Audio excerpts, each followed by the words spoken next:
এরা জাহান্নামে যাবে। এক। দুই নম্বরে ওয়ালাম নাকুন তুইমুল মিসকিন, এতিম মিসকিন গরিবদেরকে আমরা খাবার দেই নাই, তাদেরকে আমরা আমাদের অনেক টাকা পয়সা ছিল কিন্তু এতিম গরিবদেরকে আমরা টাকা পয়সা দেই নাই, মিসকিনদেরকে খাবার দেই নাই, এই জন্য আজকে যাকাত ঠিক মতো দেই নাই, এই জন্য জাহান্নামে আসলাম। তিন নম্বরে ওয়া কুননা নাখুদু মাআল খাইদিন, আমরা গীবত করতাম, অন্য মানুষের সমালোচনা করতাম। একজন ভাইয়ের সাথে একটা কিছু ঘটছে বা সেটা দোষ করছে, তার অবসরে আরেকজনের কাছে গিয়ে বদনাম করতাম। আল্লাহ বলেন ওয়ালা ইয়াগতাব বাদুকুম বাদা, তোমরা গীবত করিও না, এক ভাই আরেক ভাইয়ের বিরুদ্ধে তোমরা ত্রুটি এবং দোষের কথাগুলো তোমরা বলো না। আইয়ুহিব্বু আহাদুকুম, তোমরা কি এমনটাকে পছন্দ করো? আইয়াকুল লাহমা আখিহি মাইতাম, তোমাদের মরা ভাইয়ের গোশত খাওয়া তোমরা পছন্দ করো? আল্লাহ বলেন ফাকারিহতুম, তোমরা অবশ্যই এটা পছন্দ করো। মরা ভাইয়ের গোশত কেউ খায়? আল্লাহর গীবত করা হলো মরা ভাইয়ের গোশত খাওয়া, মানুষের বিরুদ্ধে তার অবশ্যই দোষ বলা মরা ভাইয়ের গোশত খাওয়ার মতো। আর নবীজি বলেন কিয়ামতের দিন যে যার বিরুদ্ধে গীবত করবে তার গুনাহ নিয়ে সে জাহান্নামে যাবে, আর যার বিরুদ্ধে গীবত করলো তার নেকিগুলো তার দিয়ে দেওয়া লাগবে কিয়ামতে। তাহলে গীবত করবো আমরা না, গীবত করা যাবে না। আরেকজন দুশ্চর্চা করা যাবে না। অন্য হাদিসে আসছে নবীজি বললেন কবরে দুই শ্রেণীর লোকের আযাব হচ্ছিল। আল্লাহ নবী কবরের আযাব দেখলেন, দেখার পরে নবীজি বললেন একটা কবরের আযাব হচ্ছে এই লোকটা অপবিত্র থাকতো, পেশাব থেকে পবিত্র, পেশাব করার পর ঢিলা করুক না, পেশাব করার পর পেশাবের ছিটা তার গায়ে লাগছে, পরিষ্কার করে নাই, এই পেশাব থেকে না বাঁচার কারণে তার নামাজে তো শরীর পাক কাপড় পাক, নামাজের জায়গা পাক, তো শরীর পাক কাপড় পাকই তো নাই, আপনার নামাজ হবে কেমনে? নামাজ ঠিকঠাক হচ্ছে না। এই জন্য ইন্না সালাতা তানহা আনিল ফাহশাই ওয়াল মুনকার, আপনার মন্দ কাজ থেকে বাঁচতে পারতেছেন। এই জন্য না পাকি থেকে যারা বাঁচবে, যারা পবিত্র থাকবে না, এরা জান এরা কবরের সবচেয়ে ভয়ঙ্কর আযাব হবে। আরেক দল লোক নবীজি বললেন আরেকটা কবরের আযাব হচ্ছে এই জন্য এই লোকটার কবরে, এই লোকটা সবর করছিল, এই লোকটা গীবত করেছিল, পরের দোষ শুরু বলতো, এই পরের দোষ বলা মারাত্মক লেভেল গুলো কবরের সবচেয়ে ভয়ঙ্কর আযাব তাদের হবে। নবীজি যেদিন মেরাজে গেলেন সেদিন দেখলেন যে তামান্ন জাহান্নামের নিজের চেহারা কত বিক্ষত করছে, তারা নিজের বক্ষ তারা কত বিক্ষত করছে। কেন? তারা আরেকজনের দোষ খাইতো, মরা গায়ের দোষ খাইতো, আমরা গীবত করতে, তারা কি করতো? গীবত করতো, পরনিন্দা করতো, মানুষের সমালোচনা, মানুষের দোষ বর্ণনা করতে অগোচরে।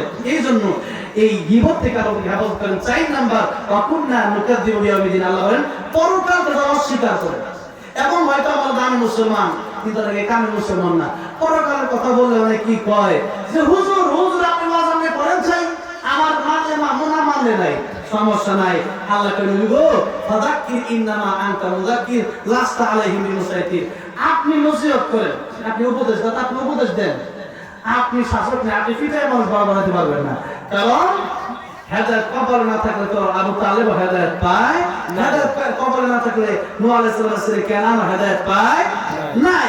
সেই জন্য নবী গো আপনি আমাদের কোরআনের বয়ান করেন, এরা যদি বুঝে, এরা যদি মনে করে যে আসলে আমরা সৃষ্টি হয়েছি একসময় ছিলাম না, এখন আছি, বানাইলো কে, আবার একসময় কবরে যাবো, যে আল্লাহ জিরো থেকে হিরো হিসেবে আমাদের একসময় ছিলামই না, এখন আছি, কবরে যাবো যারা উঠাইতে পারবে না, সে আল্লাহ সেই ক্ষমতা অবশ্যই আছে। এরপর যারা বিশ্বাস করবে না এরা বিপদে পড়বে, এরা জাহান্নামে যাবে। সুতরাং হেদায়েত আমি আল্লাহর হাতে, ও নবী আপনি মানুষকে দিনের দাওয়াত দেন, হেদায়েত দেব কি দেব না এটা আমি আল্লাহর ব্যাপার।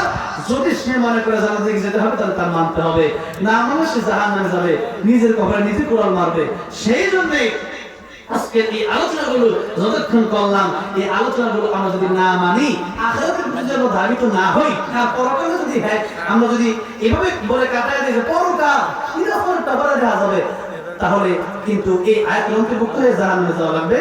পরকালকে যারা অস্বীকার করে তারা কিয়ামতের ময়দানে বলবে ওয়াকালু লাউ কুননা নাসমাউ আও নাকিলু মা কুননা ফি আসহাবিস সাঈর, আল্লাহ ও আজকে যদি ওই যে হুজুরের কথা শুনতাম, আর যদি নামাজটা পড়তাম, গীবত না করতাম, এতে মিসকিনের খাবার দিতাম, আর যদি পরকালের বিষয়ে আমল করতাম, আজকে জাহান্নামে আসা লাগতো না। এরপর বলবে রব্বানা আখরিজনা মিনহা ফাইন উদনা ফাইন্না যালিমুন, আল্লাহ আপনি আমাদেরকে জাহান্নাম থেকে বের করে দেন না, আল্লাহ একটু বের করে দেন, এবার ভালো হয়ে যাবে দুনিয়াতে। আল্লাহ বলবেন না, ক্বালাত শাউ ফিহা ওয়া লা তুকাল্লিমুন, আল্লাহ বলবেন জাহান্নামে লাঞ্ছিত অবস্থায় পড়ে থাক তুই, আজকে আমি আর সাথে কোনো কথা বলবি না, দুনিয়াতে আমি আল্লাহ চিনস নাই, নবী চিনস নাই, এখন হবে না। সুতরাং নবী তাই বলেছেন, হায়াতাকা ক্বাবলা মাউতিক, মরণের আগে ভালো হও, মরণের পর হয়তো জান্নাত, আল কবর রাউযাতুম মিন রিয়াজিল জান্নাহ আও হুফরাতুম মিন হুফারিন নার, হয়তো কবর থেকে জান্নাতের জীবন শুরু, নয়তো জাহান্নামের জীবন শুরু হয়ে যাবে। কোনটা চান, জান্নাত না জাহান্নাম? দুনিয়ার পাখি, অন্যান্য সমস্ত প্রাণী, গাছ গাছালি আল্লাহর জিকির বন্ধ করে দিলে পরে গাছ গাছালির মরণ হয়ে যায়। নদী আল্লাহর জিকির বন্ধ করে দিলে নদী মরা নদী হয়ে যায়। প্রাণীরা, গরু ছাগল আল্লাহর জিকির বন্ধ করে দিলে পরে গরু ছাগল বাঁচতে পারবে না। পশু পাখি আল্লাহর জিকির বন্ধ করলে পশু পাখি মরে যায়। মানুষ আল্লাহর নাফরমানি করে, এরপরে মানুষ বেঁচে থাকার কারণ হচ্ছে পরীক্ষার সময় দেখবেন স্যার পরীক্ষা দিচ্ছেন, আপনি ইংরেজি আপনি লিখতেছেন হাফটি বা টিম ইংরেজি সাবজেক্ট বাদ দিয়া, স্যার কিচ্ছু পায় না, স্যারকে যত লেখা লেখ দেখা যাবে রেজাল্টের বেলায়। কথা ঠিক না ঠিক? আল্লাহকে যা করার পর দেখা হবে কবরে, যা করার পর দেখা হবে হাসরে, যা করার পর দেখা হবে পুলসিরাতে, যা করার পর একদিন সেই দিন আসবে। এই দিন দিন নয়, আরো দিন আছে। এই দিন নিয়ে যাবে সেই দিনের কাছে, সেটা কিয়ামতের ময়দান। সেই কিয়ামতের ময়দানে আমি এই জন্য কায়েম করবো, লিতুজজা কুল্লু নাফসিন বিমা তাসআ, যাতে করে প্রত্যেকের বদলা আমি তাকে পরিপূর্ণ দিয়ে দিতে পারি। যে ভালো করেছে ফামান ইয়ামাল মিসকালা যাররাতিন খায়রান ইয়ারা, তাকে ভালোর বদলা, ভালোর প্রতিদান, ওয়া ইয়ামাল মিসকালা যাররাতিন শাররান ইয়ারা, যে মন্দ করেছে তাকে মন্দের প্রতিদান আমি আল্লাহ দেব। এই জন্য আমি আল্লাহ কিয়ামতটাকে কায়েম করে দেব। সেই জন্য কিয়ামতের মাঠ আমাদের সামনে, কবর আমাদের সামনে।